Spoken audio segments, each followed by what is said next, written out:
സിനിമക്കൊടുവിൽ മോഹൻലാലിന്റെ മകൾ വിസ്മയ മോഹൻലാൽ അഭിനയിക്കുന്ന ആദ്യ ചിത്രം തുടക്കത്തിന്റെ പൂജ കൊച്ചിയിൽ നടന്നു. കുടുംബസമേതമാണ് മോഹൻലാലും ആന്റണി പെരുമ്പാവൂരും ചടങ്ങിൽ പങ്കെടുത്തത്.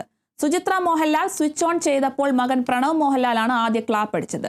ജൂഡ് ആന്റണി ജോസഫ് സംവിധാനം ചെയ്യുന്ന ചിത്രമാണ് തുടക്കം.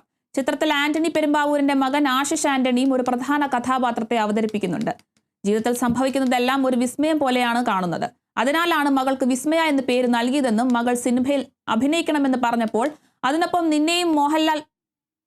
നിന്നെന്നും മോഹൻലാൽ പറഞ്ഞു. കൊച്ചി ക്രൗൺ പ്ലാസയിൽ നടന്ന ചടങ്ങിൽ ദിലീപ്, നിർമ്മാതാവ് രജപുത്ര രഞ്ജിത്ത്, സംവിധായകരായ ജോഷി, തരുൺ മൂർത്തി എന്നിവരും പങ്കെടുത്തു.